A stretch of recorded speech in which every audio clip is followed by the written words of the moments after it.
नमस्कार साथियों, मैं मनीष भारती संस्कृति आईएएस प्लेटफॉर्म पर आप सभी का स्वागत करता हूं। साथियों, जैसा कि आप जानते हैं, इस वर्ष बिहार में विधानसभा चुनाव प्रस्तावित है, साल के अंत में होने वाला है। अब यहाँ पर क्या किया जा रहा है कि बिहार विधानसभा में निर्वाचन आयोग के द्वारा विभिन्न तरह के प्रयोग किए जा रहे हैं और वो प्रयोग ऐसे हो सकते हैं जो आने वाले समय में इस देश के लोकतंत्र के लिए एक मजबूत आधार बने। हालांकि ये प्रयोग विवाद में भी रहेगा, और विवाद में क्यों रहेगा? क्योंकि ईवीएम पर ही प्रश्न उठ रहा है ना। और ईवीएम का मुद्दा एक जगह है और नए तरह के प्रयोग किए जा रहे हैं, तो जाहिर सी बात है नए प्रयोग आजकल क्या किए जाएंगे, जाहिर सी बात है उसको डिजिटल दुनिया से आप जोड़ सकते हैं, आप एआई से जोड़ सकते हैं, मोबाइल के एप्लीकेशन से जोड़ सकते हैं, तो निश्चित तौर पर कहीं ना कहीं फिर विवाद बढ़ेगा। क्योंकि समझिए इस चीज को, अगर ईवीएम है उससे वीवीपैट जुड़ा हुआ है, कंट्रोल यूनिट जुड़ा हुआ है, इसमें कहीं भी इंटरनेट नहीं है, तो जब भी ईवीएम को हैक करने की बात आता है, चुनाव आयोग के द्वारा ये कहा जाता है कि इंटरनेट नहीं है, इसीलिए हैक करना मुश्किल सा होगा। लेकिन क्या होगा जब मोबाइल एप्लीकेशन के द्वारा होगा, वाईफाई या इंटरनेट के द्वारा मतदान किया जाएगा, मतलब वो व्यवस्था होनी चाहिए, तब तो फिर हैक हो सकता है। तमाम चीजों पर विस्तार से चर्चा करेंगे। चुनाव आयोग के द्वारा बिहार चुनाव में बड़े स्तर पर 10 तरह के बदलाव के संकेत दिए जा रहे हैं, जो निश्चित तौर पर ऐसा हो सकता है कि अभी तो पायलट प्रोजेक्ट के तौर पर एक जगह शुरू किया जा रहा है, लेकिन आने वाले समय में पूरे देश के लोकतंत्र पर, पूरे देश की राजनीतिक व्यवस्था पर, चुनावी व्यवस्था पर बहुत बड़े स्तर का बदलाव देखने को मिल सकता है। क्या क्या चीजें होगा, विस्तार से हम लोग चर्चा करेंगे। उससे पहले संस्कृति आईएएस के द्वारा आपके लिए खास तरह का प्रोग्राम लाया गया है, UPSC mains advance mentorship program 2026। यानी कि ये प्रोग्राम उन लोगों के लिए है जिनका प्रीलिम्स तो दुरुस्त है, वो मेंस के प्रिपरेशन बेहतर ढंग से करना चाह रहे हैं, उस पर पूरी तरह से फोकस करना चाह रहे हैं, तो ये प्रोग्राम आपके लिए है। आप मेंस की पूरी धारदार तैयारी यहां से कर सकते हैं। 140 दिवसीय कक्षा होगा। 3 जुलाई 2025 से कक्षा की शुरुआत हो रहा है। कोर्स का हाईलाइटेड यहां पर दिया गया है। जो सामान्य विद्यार्थी यानी कि संस्कृति आईएएस के स्टूडेंट नहीं है, इस कोर्स के जो फी है ऑफर के बाद 25,000, और जो संस्कृति आईएएस के स्टूडेंट हैं उनके लिए 20,000 ही पड़ेगा। ये जो है ऑफर ऑफलाइन के लिए, और ऑनलाइन में जो जाएंगे सामान्य विद्यार्थी के लिए 20,000 है, और जो संस्कृति आईएएस के स्टूडेंट हैं उनके लिए केवल और केवल 15,000 है। ये सुविधा किसके लिए है? ऑनलाइन के लिए है। ध्यान रखना है, फिलहाल अभी ऑफर है, इसमें जो 40,000 का है उससे डिस्काउंट दे करके ये आपके लिए दिया जा रहा है। इसके अलावा यहाँ पर 71वीं बीपीएससी, इसके लिए पीटी टारगेट बैच लाया गया है, और इसमें देखेंगे तो फी ऑफर के बाद केवल 4,500 रखा गया है। 30 जून 2025 से कक्षा की शुरुआत यहाँ पर होगा, ठीक है। और इसी फी के अंतर्गत प्रीलिम्स का टेस्ट सीरीज भी बिल्कुल फ्री दिया जाएगा।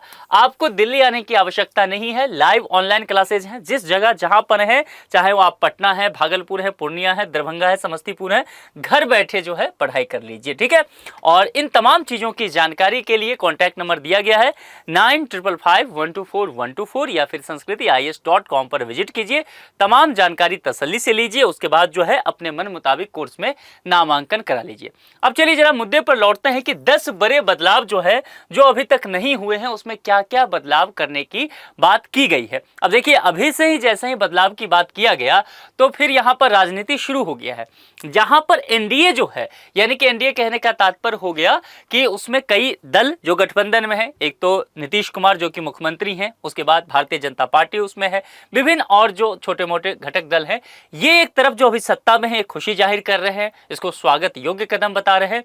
वहीं पर देखेंगे आरजेडी और तमाम जो अलग गठबंधन के हैं उनके द्वारा इसका विरोध भी किया जा रहा है। तो अलग अलग संभावनाएं हैं। सुविधा जब जब भी आता है तब तब अपने साथ कई तरह का आशंका लेकर के आता है। बिहार विधानसभा चुनाव और कई जगह भी जो नगर निकाय का चुनाव भी बिहार में है, तो वहां भी इस तरह की व्यवस्था किया जाएगा। कुल मिलाकर के तमाम जगहों पर कुछ न कुछ बदलाव की आशंका बताई गई है, और उसी के साथ यहां पर तमाम तरह के प्रश्न भी उठेंगे।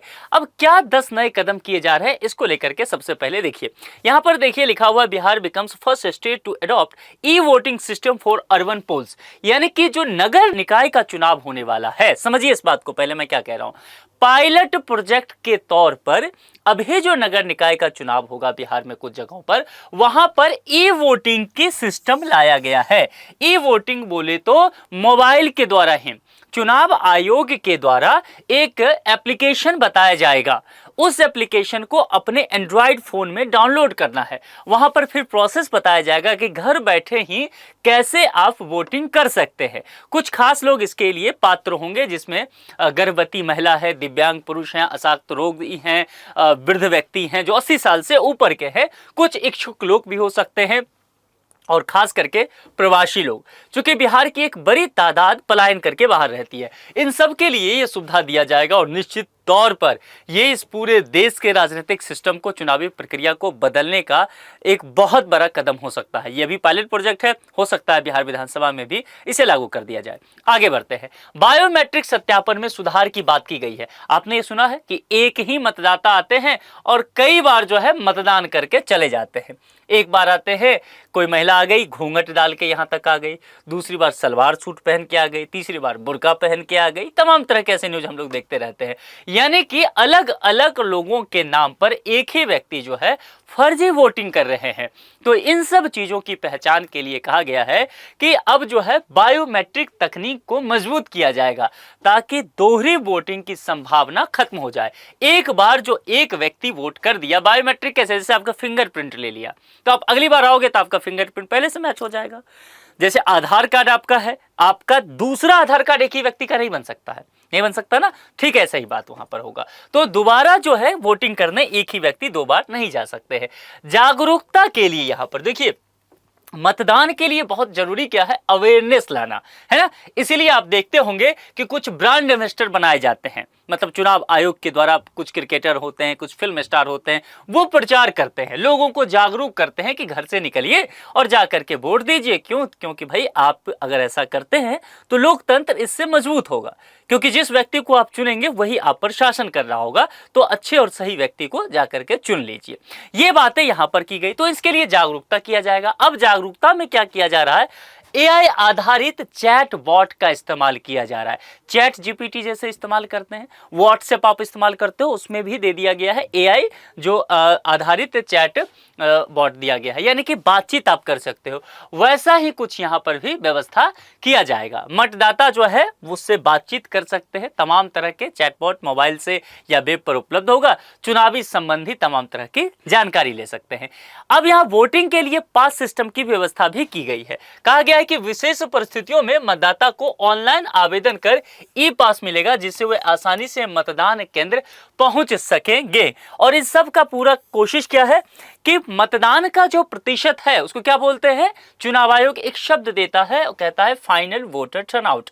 तो फाइनल वोटर टर्नआउट बढ़ाने का, बिहार जैसे राज्य में अगर 55%, 60% मतदान हो जाता है तो कहा जाता है ये बहुत अच्छा हो गया। अब जरा सोचिए, आप ही कोई एग्जाम दे रहे हैं और 55% मार्क्स आ जाए तो क्या आप कहेंगे कि आपको बहुत अच्छा मार्क्स आ गया? सिविल सर्विसेज को बस छोड़ देना है, क्योंकि यहाँ तो 50% लाने वाले टॉपर हो जाते हैं, तो केवल इसको छोड़ के बाकी सोच लीजिए, ऐसा नहीं होगा। तो कुल मिलाकर के कहने का तात्पर्य है कि मतदान का प्रतिशत कैसे बढ़ाया जाए, तमाम तरह की कोशिश में चुनाव आयोग यहाँ पर है।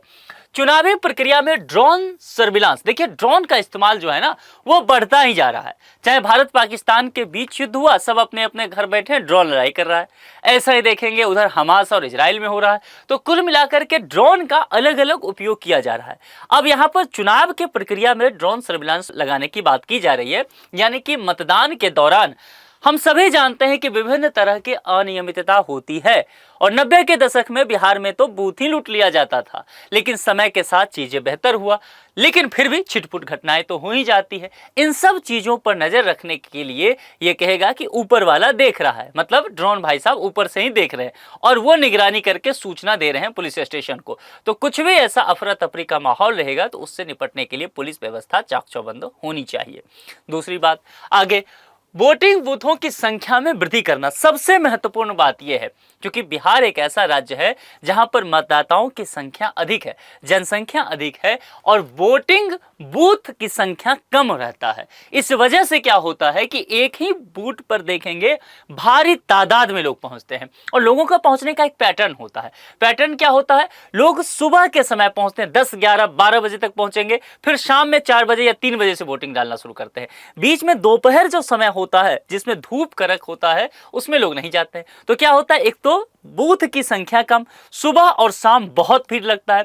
शाम में क्या होता है कि कहा गया है कि भाई 5 बजे तक जो है या 6 बजे तक किसी जगह पर जो चुनाव आयोग के द्वारा किया जाए कि इसके बाद जो है मतदान नहीं होगा।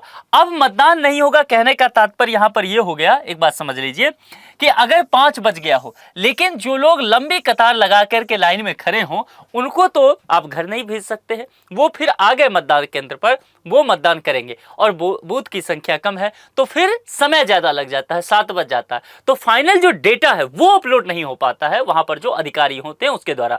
इन सब वजह से फाइनल वोटर टर्नआउट जो है उसमें विभेद देखने को मिलता है। और एक फॉर्म होता है 17C, ये तमाम तरह के जो पोलिंग एजेंट होते हैं विभिन्न पार्टियों के जो बूथ पे होते हैं उनको दिया जाता है।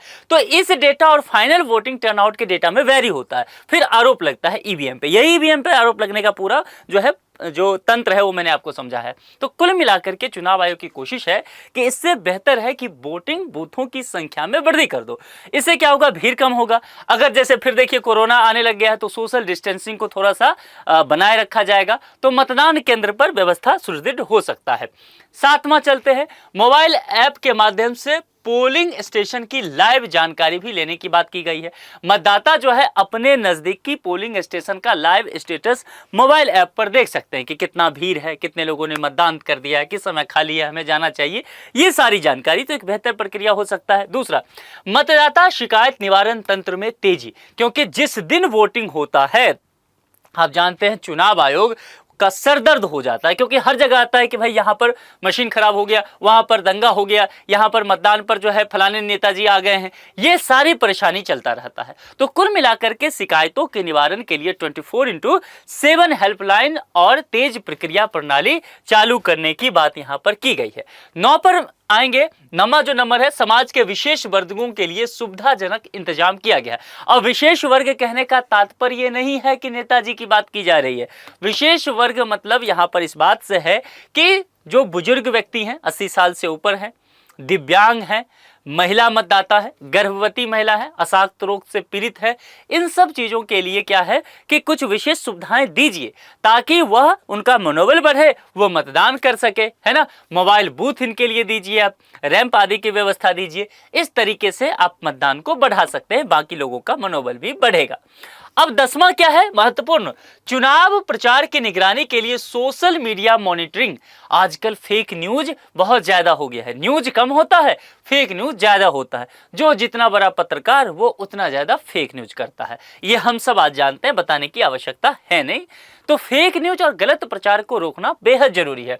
और जिस दिन चुनाव होता है उस दिन सोशल मीडिया पर निगरानी रखना बेहद जरूरी है, चाहे वो फेसबुक हो जाए, व्हाट्सएप हो जाए, इंस्टाग्राम हो जाए, ट्विटर हो जाए, टेलीग्राम हो जाए, हर चीज पर थोड़ा सा निगरानी रखिए ताकि कहीं से भी अफरा तफरी का माहौल ना बन सके। इन सब चीजों को बिहार चुनाव में कहीं न कहीं लागू करने की व्यवस्था की जा रही है और कहा जा रहा है कि ये 10 ऐसे काम होंगे जो बिहार चुनाव से लागू किए जाएंगे और आने वाले समय में देश भर में लागू किया जाएगा। तो पायलट प्रोजेक्ट के तौर पर बिहार में इसकी टेस्टिंग की जा रही है। तो निश्चित तौर पर बेहद दिलचस्प है। आप लोग बिहार के किस किस डिस्ट्रिक्ट से हैं मुझे जरूर बताइए, या देश के किसी भी भाग से देख रहे हैं, आपको भी लगता है कि चुनाव में चुनाव आयोग के द्वारा जो इस तरह की प्रक्रिया अपनाई जा रही है आने वाले समय में लोकतंत्र में अधिक पारदर्शिता और मजबूती लाएगा या फिर लोकतंत्र के स्तंभ को और खोखला करेगा? अपने विचार कमेंट बॉक्स में लिख करके मुझे जरूर बताइए। आज के लिए इतना ही। जुड़ने के लिए आप सभी का बहुत बहुत शुक्रिया। Thank you so much.